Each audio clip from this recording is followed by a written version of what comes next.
In September 2022, Burkina Faso suffered its second coup d'etat in less than 9 months. Then 34-year-old army captain Ibrahim Traoré seized power, ousting Lieutenant Colonel Paul-Henri Damiba, who led a coup in January of that year, toppling former President Roch Kabore. Justifying why he was removing Damiba from office, Ibrahim Traoré said in a televised address that the embattled head of state had failed to tackle the perennial problem of insurgency that has been hitting Burkina Faso in recent years. Now, when Ibrahim Traoré was named as the leader of the coup plotters, certain observers pointed out his resemblance to Thomas Sankara. In addition to the red beret, Ibrahim Traoré had several points in common with the national icon Sankara. Both of them are captains, both came to power at the age of 34, and both were perpetrators of a coup against the military, which had itself come to power by force just 8 months earlier. In this episode of African Biographics, we cover the meteoric rise of Burkina Faso's Captain Ibrahim Traoré. Ibrahim Traoré was born in 1988 in Bondokouy in the Mohun province of Burkina Faso. He attended primary school in his hometown and secondary school in Bobo-Dioulasso, Burkina Faso's second largest city. Unlike his predecessor Damiba and many other Burkinabe officers who embraced a military career as teenagers, Ibrahim Traoré had a civilian background before joining the army. He moved to Ouagadougou, the capital, to study geology at the Joseph Kizerbo University, with reports describing him as shy and rather reserved, but also very intelligent. As the valedictorian of his class, he chose to join the army rather than continue his university studies, and so in 2009, Ibrahim Traoré joined the Georges Namoano Military Academy in Po. This academy is a second-tier institution compared to the prestigious Kadiogo Military Academy, of which Thomas Sankara and the former President Damiba are alumni. Upon his graduation in 2012, Ibrahim Traoré joined the artillery regiment of Kaya, and 2 years later, he was promoted to lieutenant. Ibrahim Traoré quickly impressed his superiors and was sent for anti-aircraft training in Morocco. After serving in relatively junior positions in Burkina Faso's military, Traoré's major breakthrough came in 2014 when he was deployed to Mali as a soldier under the United Nations peacekeeping mission program MINUSMA. In Mali, Traoré cut his teeth fighting the jihadists and ethnic insurgents. According to various accounts, Traoré showed bravery in the face of a complex attack by militants in the northern Timbuktu region. This was in 2018. The following year, he participated in a military operation codenamed Operation Otapuano in Burkina Faso's restive east for 7 months. Despite being touted as a major success, this operation resulted in only temporary withdrawal by militants from the region and a corresponding increase in attacks elsewhere in the country. Ibrahim Traoré also served in a detachment of Makoye in the northern Sahel region at the so-called three-border zone of Mali, Burkina Faso and Niger, on the front lines against jihadist groups, and took part in several operations there. People who knew Traoré at the time said that he exhibited leadership attributes including being willful, courageous and close to his men. Ibrahim Traoré was promoted to the rank of captain in 2020. Around the same time, however, he was among the young and destitute officers who couldn't help observing their superiors' inability to contain the jihadist threat in the field. Traoré and his fellow officers were stuck between a rock and a hard place. One source recounted an incident that occurred in 2020 when the town of Basalogo in central Burkina Faso was on the verge of falling to jihadists. The highway into Basalogo was believed to have been mined, so Traoré led his men on a commando trek across the countryside, arriving in time to free the town. At this point, I need to mention that the rebel insurgency has had grave consequences for the people of Burkina Faso.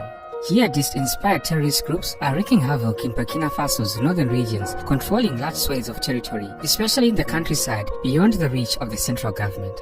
According to estimates, the government controls slightly over 50% of the country's territory, and the actual figure could be lower. Attacks by the Group for the Support of Islam and Muslims, also known as JNIM, an Al-Qaeda offshoot, and by the Islamic State Sahel have been on the rise in the Sahelian tri-border region among Burkina Faso, Mali and Niger.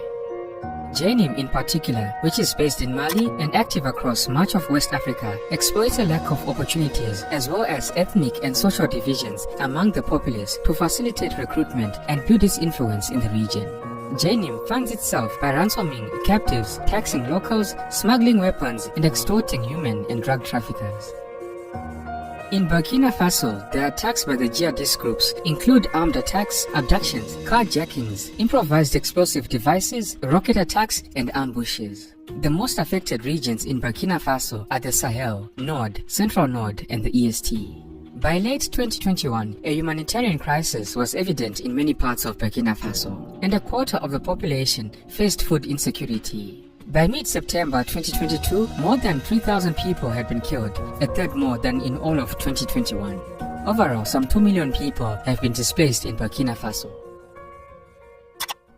In January 2022, a military coup led by Lieutenant Colonel Paul-Henri Damiba overthrew the civilian government of President Roch Kabore. President Kabore was elected in 2015 and re-elected in 2020 to replace President Michel Kafando, who led a transitional government following the 2014 popular revolution that ousted Blaise Compaoré. Blaise Compaoré ruled Burkina Faso for 27 years after taking power in the 1987 bloody coup that claimed the life of revolutionary leader Thomas Sankara. When Damiba took power, he cited President Kabore's inability to curb the Islamic insurgency plaguing Burkina Faso.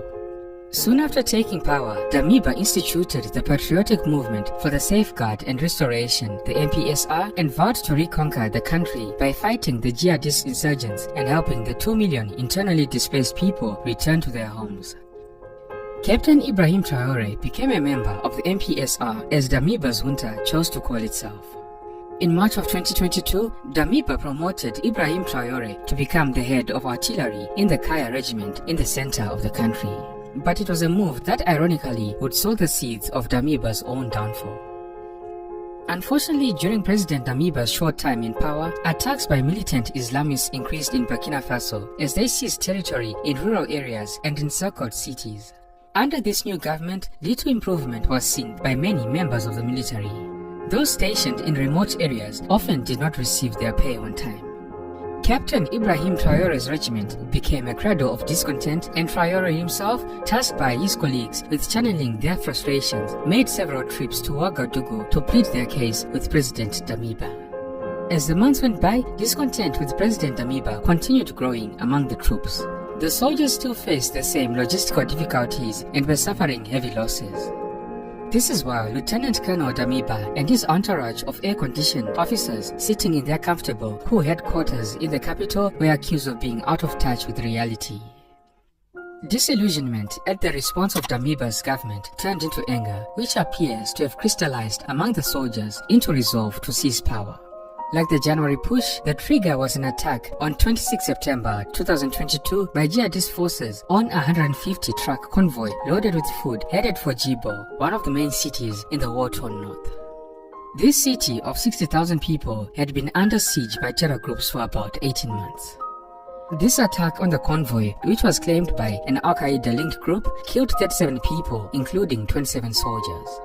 In the army ranks, the frustration was palpable, especially among the youngest members.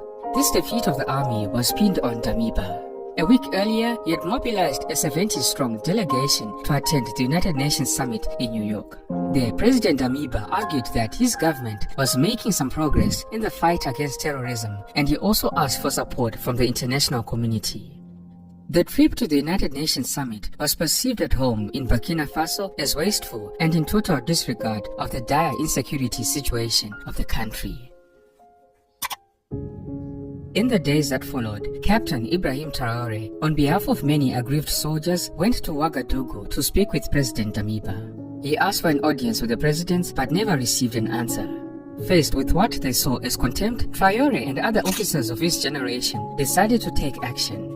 At dawn on 30 September, gunfire rang out in Ouagadougou. The coup plotters had gone into action. It was around 8 p.m. local time when a military man in fatigues, bulletproof vest and red beret, surrounded by hooded and helmeted men, appeared on the Burkina Broadcasting Corporation, the RTB. Unfortunately, our common ideal was betrayed by our leader, Lieutenant Colonel Paul-Henri Damiba, in whom we had placed our trust. Indeed, the deterioration of the security situation which justified our action has been relegated to the background in favor of unfortunate political adventures, far from liberating the occupied territories. This man announced that Captain Ibrahim Traore was taking over as head of the Patriotic Movement for Safeguard and Restoration. thereby overthrowing Lieutenant Colonel Paul-Henri Damiba. Conscious of our historical responsibility, the Patriotic Movement for Safeguard and Restoration hereby commits all fighting forces to refocus on security and the restoration of the integrity of our territory. We reassure the international community that Burkina Faso will continue to respect its international commitments, including human rights. Traore's junta also made clear its aims to diversify Burkina Faso's international partnerships in the fight against jihadism. As this particular coup unfolded, over the next 48 hours, Captain Ibrahim Traore and his men showed that they were not afraid of the heat and that they would not hesitate to play with fire. On 1 October, with their coup d'etat seemingly going off the rails, Traore and his officers went on national television to accuse Damiba of having taken refuge in the French military base of Camboinsin to prepare a counter-offensive. In a Burkina Faso, white-hot with anti-French sentiment, this announcement was a bombshell. Although the French government denied it, thousands of demonstrators took to the streets of Ouagadougou and Bobo-Dioulasso to attack the French embassy and the French Institute.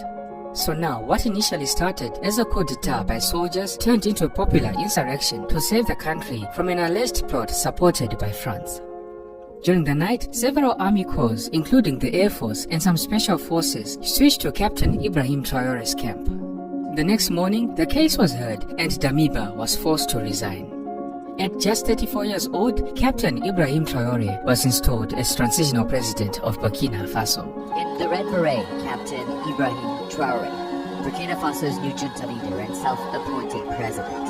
Thousands gathered in the capital in what seemed like a victory parade after Friday's coup. For the ousted Paul-Henri Damiba, grabbing power in the capital Ouagadougou proved easier than fighting armed groups in the north of the country, where soldiers face setbacks at the hands of armed groups linked to ISIL and Al-Qaeda.